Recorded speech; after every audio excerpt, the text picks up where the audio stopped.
Delight IAS में मैं kiwi Singh आप सभी का स्वागत करती हूँ। आज के इस वीडियो में हम अपने एनसीईआरटी समरी कोर्स में क्लास 11th के अध्याय 4 इस्लाम का उदय और विस्तार के बारे में पढ़ेंगे। इसमें हम इस्लामी इतिहास, मुस्लिम समाज, अरबी समाज, पैगंबर मोहम्मद और खिलाफत और धर्म सुधार आंदोलन के बारे में पढ़ेंगे। सबसे पहले बढ़ते हैं आज के प्रश्न की तरफ। आज का प्रश्न है, अरब कबीले के संगठन का आधार क्या है? बुद्धिमत्ता, व्यक्तिगत साहस, उदारता या सभी? इसका उत्तर मैं आपको वीडियो खत्म होने पर बताऊंगी। चलिए बढ़ते हैं आज के चैप्टर की तरफ। आज हम पढ़ेंगे मुस्लिम समाज की शुरुआत और उसके इतिहास के बारे में। उससे पहले हम जानते हैं इस्लामी इतिहास की जानकारी के स्रोत। क्या क्या स्रोत हैं? जैसा कि हम सभी जानते हैं कि किसी भी चीज़ के इतिहास के बारे में पढ़ने के लिए हमें उसकी जानकारी की स्रोत जानना बहुत ज़रूरी है। हम कैसे किसी चीज़ के बारे में जानते हैं, ये बहुत इंपॉर्टेंट रहा है। तो इसके क्या स्रोत रहे हैं? किसी का जीवन चरित्र, जो मोहम्मद पैगंबर के कथन थे और उनके जो कार्यों का अभिलेख था, वह जो उनके धार्मिक ग्रंथ है कुरान, उनके बारे में जो टीकाएँ लिखी गई हैं, और कुछ ऐतिहासिक स्रोत मिले हैं, कुछ दस्तावेजी प्रमाण मिले हैं, और प्राचीन इमारतें और शिलालेख, इसके साथ साथ मुद्राएं भी इस्लामी इतिहास की जानकारी के अच्छे स्रोत बनती हैं। फिर हम जानेंगे मुस्लिम समाज की शुरुआत के बारे में। आज से लगभग 1400 वर्ष पहले इनकी शुरुआत हुई थी। इसका मूल क्षेत्र मिस्र से अफगानिस्तान तक का विशाल क्षेत्र था। इसी क्षेत्र के समाज व संस्कृति के लिए हम इस्लाम शब्द का प्रयोग करते हैं। हम देखते हैं अरबी समाज और उनकी जो जीवन शैली थी, उसमें क्या इफ़ेक्ट था और कैसी चीज़ें चलती थी। जो अरब के लोग होते थे वह कबीलों में बटे होते थे और ये खाना बदोश जीवन व्यतीत करते थे। इस्लाम के उदय से पहले 7वीं शताब्दी में अरब सामाजिक, राजनीतिक, आर्थिक और धार्मिक रूप से काफ़ी ज़्यादा पिछड़ा हुआ था। और इस्लाम के उदय से पहले ये जो जनजाति थी वह बेंडोस में, एक खाना बदोश जनजाति थी बेंडोस, उसका अरब में वर्चस्व था, उनका काफ़ी ज़्यादा अरब में प्रभाव था। और हमने ये देखा कि जो इनके कबीले होते थे, उन प्रत्येक कबीले के अलग अलग देवी देवता होते थे। मक्का में स्थित काबा वहाँ का प्रमुख धर्म स्थल था, जिसे सभी मुसलमान पवित्र स्थान मानते हैं। प्रत्येक कबीले का नेतृत्व एक शेख द्वारा किया जाता था, जो कुछ हद तक पारिवारिक संबंधों के आधार पर ही चुना जाता था, जिसमें उसकी साहस, बुद्धिमत्ता, उदारता आदि देखा जाता था। और सबसे एक इम्पॉर्टेंट बात यह कि जो इनका खाद्य पदार्थ होता था, खजूर, जैसे हमने देखा है कि खजूर जो होता है वह इनका बहुत ज़्यादा प्रसिद्ध और फेमस खाद्य पदार्थ था। और जो यहाँ के जो कुछ लोग हैं, जो ग्रामीण क्षेत्र को छोड़ के शहरों में बसे थे, वह अधिकतर व्यापार और खेती का काम किया करते हैं। फिर हम जानते हैं पैगम हजरत मोहम्मद और इस्लाम के बारे में। 612 ईस्वी में पैगंबर मोहम्मद ने अपने आप को खुदा का संदेशवाहक घोषित किया था। 622 में पैगंबर मोहम्मद और इनके अनुयायियों को मक्का के समृद्ध लोगों ने विरोध किया, जिसके कारण उन्हें मक्का छोड़कर मदीना जाना पड़ा था। इसी यात्रा को हिजरा कहा जाता है। इसे 622 में मुस्लिम कैलेंडर यानी हिजरी सन की शुरुआत के नाम से जानते हैं। मतलब जो इस्लामी जब मक्का के समृद्ध लोगों ने इनको, जो वहाँ की जो एलीट क्लास था, जब उन्होंने इनके देवी देवताओं को इन्होंने उनको ठुकराया तो उन्हें बुरा लगा, और इस्लाम जैसे जो नया धर्म था उसको मक्का की प्रतिष्ठा और समृद्धि के लिए खतरा समझा जाने लगा। इसलिए लोगों ने मोहम्मद साहब का बहुत ज़्यादा विरोध किया था, और इसके कारण ही वह मक्का से छोड़ के मदीने की ओर गए थे, जैसा कि मैंने आपको बताया है। जो मोहम्मद साहब थे वह विश्व इतिहास के महान व्यक्तित्व में से एक थे। इनका जन्म 570 में मक्का में हुआ था। इनके पैगंबर मोहम्मद साहब का जो कबीला था वो कुरैश था, और यह मक्का में रहते थे, और यहाँ का मुख्य धर्म स्थल काबा, इस पर इनका नियंत्रण था। पैगंबर मोहम्मद ने मदीना में एक राजनीतिक व्यवस्था की स्थापना की। इन्होंने मदीना इस्लामी राज्य की प्रशासनिक राजधानी और मक्का धार्मिक केंद्र बनाया। थोड़े समय में ही अरब प्रदेश का बड़ा भूभाग इनके अधीन आ गया था। इस्लाम में जो हम देखेंगे, इस्लाम धर्म में अल्लाह, मतलब जो उनका जिस तरीके से जिनकी वो पूजा करते हैं, या पूजा नहीं जो कहा जाएगा, इबादत, उसकी जो विधियाँ थी वह किस तरीके की थी? सरलत दैनिक प्रार्थना, 5 वक्त की नमाज उनकी दैनिक प्रार्थना होती है, और नैतिक सिद्धांत जैसे खैरात बांटना, चोरी ना करना, यह सब इनकी क्या बोलते हैं, इनका जो मेन सिद्धांत था, सरल विधियाँ थी वह थी। इसके अलावा इस्लाम के 5 सिद्धांत स्तंभ हैं: राइमा, नमाज, रोज़ा, ज़कात और हज को याद करना। यह इस्लाम के 5 स्तंभों में से एक है। पैगंबर मोहम्मद का जो देहांत है वो 632 में हो गया था। हम जानते हैं काबा के बारे में। काबा एक धनाकार ढांचे वाली अरबी समाज का धार्मिक स्थल है और यह काफ़ी ज़्यादा फेमस और काफ़ी ज़्यादा मतलब होता है ना, पवित्र मानी जाती है। हम देखेंगे उय्यद वंश के स्थापना और उसके बारे में किस तरीके से उसका क्या प्रभाव पड़ा था। उय्यद वंश की स्थापना 661 में मुआविया ने की थी। इस राजवंश का शासन 750 तक जारी रहा था और इसके बाद अब्बासी सत्ता में आए थे। मुआविया ने वंशगत उत्तराधिकार की परंपरा शुरू की और अरबी भाषा को प्रशासन की भाषा घोषित किया था। दशमिक को इन्होंने राजधानी बनाया और इस्लामी सिक्के भी जारी किए थे जिसपे अरबी भाषा में लिखा जाता था। उमैयदों ने जो शासन किया था उन्होंने दशमिक को जो राजधानी बनाया था और वहाँ पर 90 वर्ष तक शासन किया था। उय्यद राज्य अरब का एक साम्राज्यिक शक्ति के रूप में उभरा था। यह सीधे इस्लाम पर आधारित नहीं था बल्कि यह शासन कला और सीरियाई सैनिकों की वफादारी पे चल रहा था और इस्लाम को इनके शासन को मान्यता दी थी। इनकी जो व्यवस्थाएं थी, इनके जो सैनिक थे वह बहुत वफादार थे।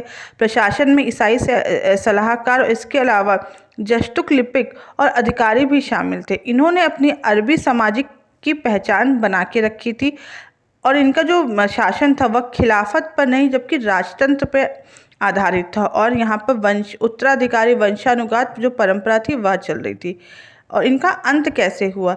दावा नाम के एक सुनियोजित आंदोलन ने उमैयद वंश को 750 में उखाड़कर फेंक दिया था। फिर हम जानते हैं अब्बासी क्रांति के बारे में और अब्बासी वंश की शुरुआत कैसे हुई थी। 750 में उमैयद वंश के अंत के बाद अब्बासी वंश की नींव रखी गई।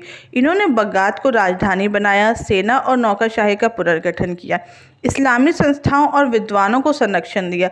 अब्बासियों के अंतर्गत अरबों के प्रभाव में गिरावट आई जबकि ईरानी संस्कृति का महत्व यहाँ पर बढ़ गया था।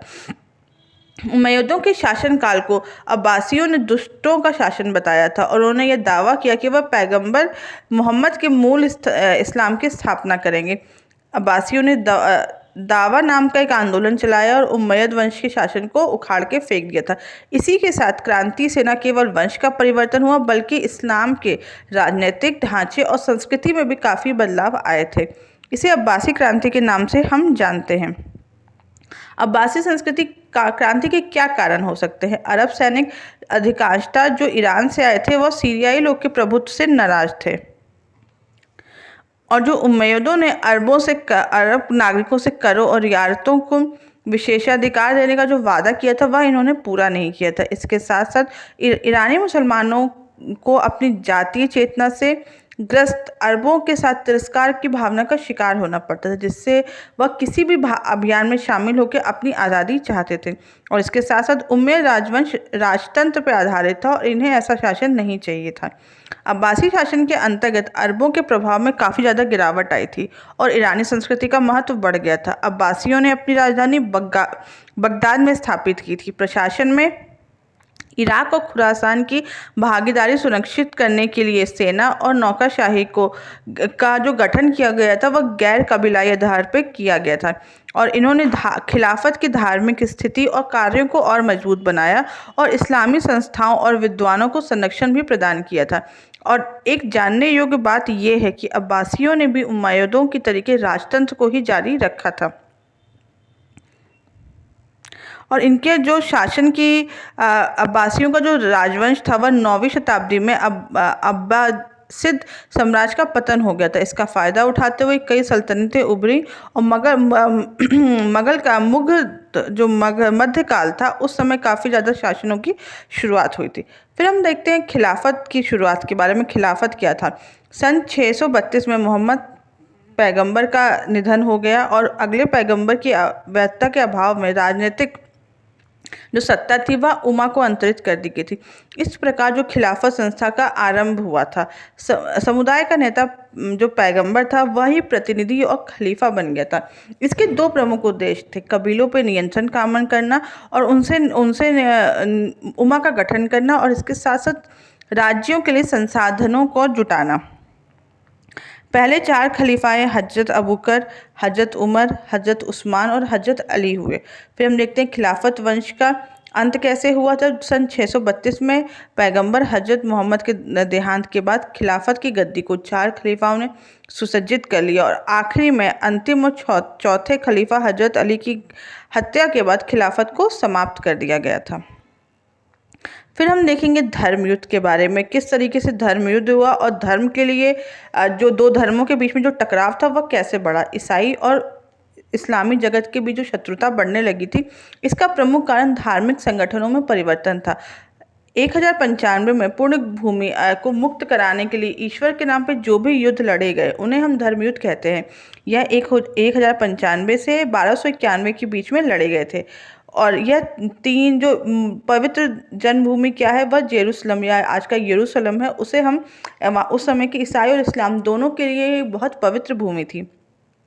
प्रथम धर्मयुद्ध 1098 से 1099 तक हुआ। द्वितीय धर्मयुद्ध 1145 से 1149 तक हुआ और तृतीय 1189 से हुआ था।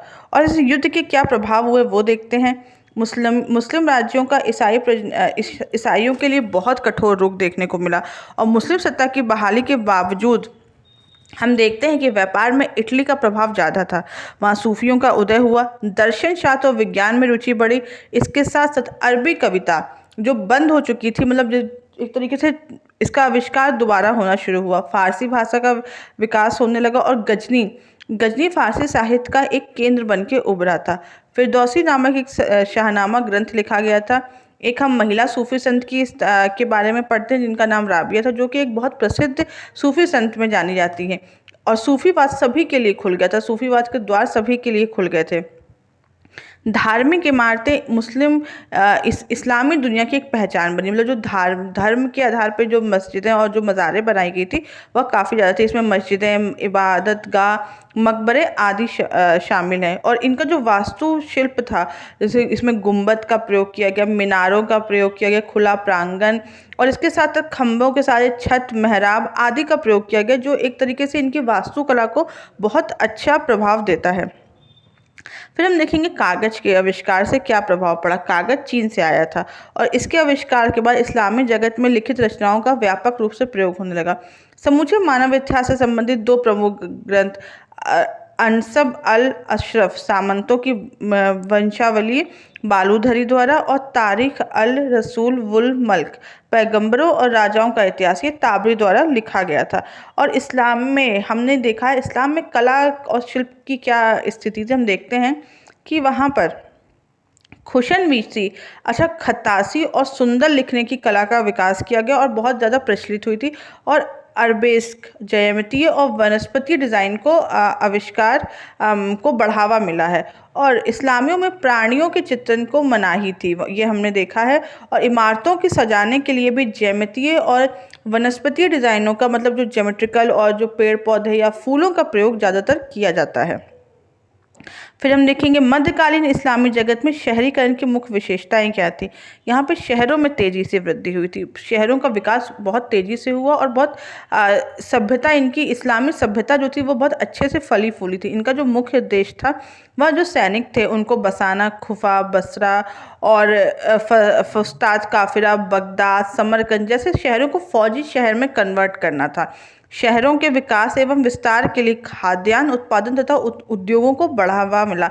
इसे 2 प्रकार के भवन समूह, एक मस्जिद और एक दूसरा केंद्रीय मंडी, सुक जिसे कहते हैं, वह उसका निर्माण हुआ।